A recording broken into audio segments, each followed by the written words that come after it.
ये इस वीडियो का दूसरा पार्ट है। वीडियो शुरू करने से पहले आप सबसे रिक्वेस्ट है, अगर आपने अभी तक पहला पार्ट नहीं देखा है तो ऊपर आई बटन पर या फिर नीचे डिस्क्रिप्शन में दिए गए लिंक पर क्लिक करके इस वीडियो का पहला पार्ट देख सकते हैं। हमुनात्रा से निकलने के बाद वो लोग एक दूसरे शहर में जाते हैं और रिक ये तय करता है कि वो लोग जल्द से जल्द यहाँ से निकल जाएंगे। लेकिन एवलिन रिक को ये समझाने की कोशिश करती है कि उन लोगों के वजह से ही 3000 सालों से सोया हुआ इम्होटेप वापस से जाग गया है और अब उन लोगों को ही उसे रोकना पड़ेगा, नहीं तो इम्होटेप पूरे इजिप्ट के लिए खतरा बन सकता है। लेकिन रिक उसकी कोई भी बात सुनना नहीं चाहता है। तो दूसरी तरफ इम्होटेप बेनी को बहुत सारी सोने का लालच दिखाता है और सोने के लालच में आकर बेनी इम्होटेप की मदद करने के लिए तैयार हो जाता है और इम्होटेप बेनी की मदद से उसी शहर में आता है जहाँ पर वो लोग रुके थे। इम्होटेप के उस शहर में आते ही वहाँ का रुख बदल जाता है। वहाँ आते ही इम्होटेप उन अमेरिकन्स को एक एक करके मारने लगता है जिन्होंने वो संदूक खोला था और वहाँ से उस काली किताब को निकाला था, और वो उन सब से वो जार्स भी ले लेता है जिनके अंदर अनक-सुनामुन के अलग अलग ऑर्गन्स रखे हुए थे। उन लोगों को एक एक करके मारने की वजह से ही इम्होटेप का शरीर वापस बनने लगता है और वो धीरे धीरे बहुत शक्तिशाली भी बनता है और उसका पूरा शरीर तैयार हो जाने के बाद वो अमर हो जाएगा और उसे किसी भी हथियार से नहीं मारा जा सकता है। इम्होटेप की शक्तियों को देखकर अब उन लोगों को इस बात का एहसास हो गया था कि उसे रोकना कितना मुश्किल है और अगर उसे ना रोका गया तो वो पूरे इजिप्ट को बर्बाद कर देगा। उसके बाद उन लोगों से मिलने के लिए फेरौन के बॉडीगार्ड्स के वंशजों का जो लीडर है वो आता है और उसका नाम है अर्डत बे।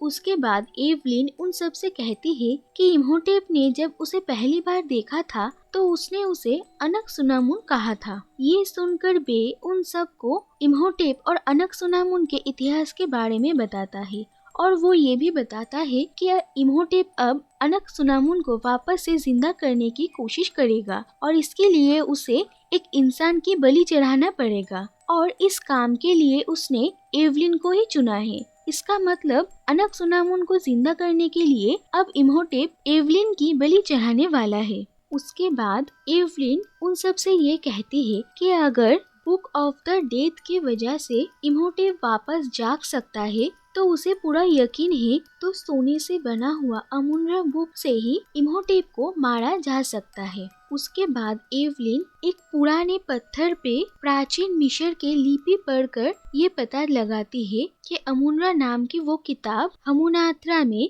हॉरस के स्टैचू के नीचे रखा हुआ है और फिर तुरंत वो लोग वहाँ जाने के लिए निकलने वाले थे, लेकिन उससे पहले ही इम्होटेप उन लोगों को पकड़ने के लिए आ जाता है और उसके साथ बहुत सारे लोग होते हैं। दरअसल इम्होटेप ने उस शहर में एक प्लेग फैला दिया था जिसके वजह से अब उस शहर के सारे लोग उसके गुलाम बन चुके हैं और अब वो लोग वही करेंगे जो इम्होटेप उनसे करने के लिए कहेगा। उसके बाद वो सारे लोग मिलकर उन लोगों को घेर लेते हैं और फिर वहाँ पर इम्होटेप आता है।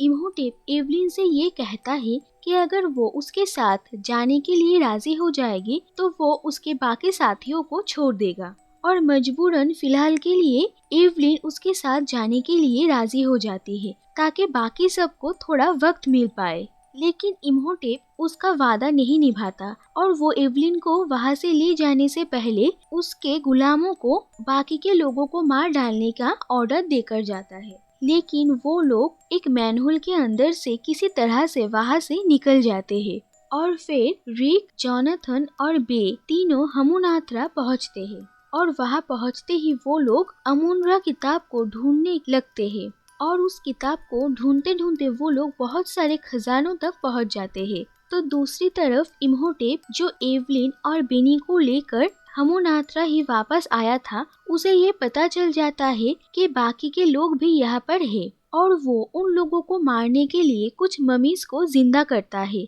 और उन लोगों के पीछे भेज देता है और वो ममीज उन लोगों पर हमला कर देती है। बेनी भी उनके पीछे पीछे जाता है और वहाँ पर वो उन सारे खजानों को देखता है उन मम्मी से लड़ते लड़ते उन लोगों को अमुनरा किताब भी मिल जाती है। बे उन लोगों से कहता है कि वो लोग जाकर एवलिन को बचाए और वो उन मम्मीज को रोकता है। तो दूसरी तरफ इम्होटेप एवलिन की बलि चढ़ाकर अनकसुनामुन को जिंदा करने की प्रक्रिया शुरू करता है। वो एवलिन को मारने ही जा रहा था, तभी रिक और जोनाथन वहाँ पर आ जाते हैं। रिक एवलिन को छुड़ा लेता है और जोनाथन उसे बताता है कि उसे अमुनरा किताब मिल गई है, लेकिन ये किताब भी खोलने के लिए उसी चाबी की जरूरत है जो जोनाथन के पास था। लेकिन अभी वो चाबी इम्होटेप के पास है, लेकिन उस किताब के बाहर कुछ लिखा हुआ था और जोनाथन उसे पढ़ता है, जिसके वजह से कुछ मुर्दों की फौज जाग उठती है और वो सब रिक पर हमला कर देती है। तो दूसरी तरफ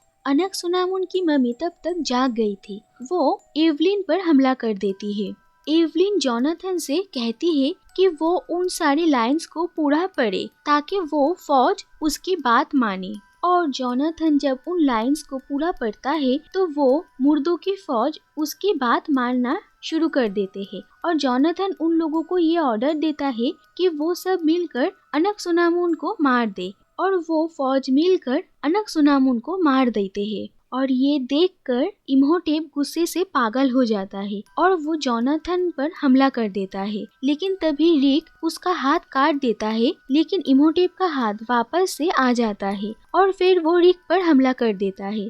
लेकिन जोनाथन ने इम्होटेप से वो चाबी ले लिया था और उसके बाद उस चाबी से एवलिन अमुनरा किताब खोलती है और उसमें से कुछ लाइंस पढ़ती है, जिसके बाद इम्होटेप का अमर होने की शक्ति चला जाता है और उसका शरीर आम इंसानों जैसा हो जाता है। और फिर रिक उस पर तलवार से वार करता है और इम्होटेप का शरीर धीरे धीरे मिटना शुरू हो जाता है और उसकी मौत हो जाती है। दूसरी तरफ बेनी उन खजानों को थोड़ा थोड़ा करके बाहर रख रहा था। उसके बाद गलती से बेनी एक हैंडल को दबा देता है, जिसकी वजह से वो जगह पूरा टूटकर गिरने लगता है। बेनी उन्हीं खजानों के तहखाने में कैद हो जाता है और इंसानों का मांस खाने वाले कीड़े उसे भी खा लेते हैं। रिक, जोनाथन और एवलिन किसी तरह से वहाँ से बाहर निकल आते हैं और वो लोग बाहर पहुँच के बे से मिलते हैं और बे सब कुछ ठीक करने के लिए उन लोगों का शुक्रिया अदा करके वहाँ से चला जाता है और वहाँ पर रखे हुए 2 ऊँट लेकर वो लोग भी वहाँ से निकल जाते हैं और उन लोगों के लिए हुए 2 ऊँटों में से एक ऊँट के पीठ पर खजानों से भरा हुआ एक बैग भी था जो बेनी ने ही रखे थे। अगर आपको ये वीडियो पसंद आया तो इस वीडियो को लाइक कर दीजिए और ऐसे ही अच्छी अच्छी कहानियाँ सुनने के लिए इस चैनल को सब्सक्राइब करके नोटिफिकेशन बेल को ऑन कर दीजिए ताकि इस चैनल पर आए हुए हर वीडियो का नोटिफिकेशन आप तक पहुंच जाए। Thank you for watching.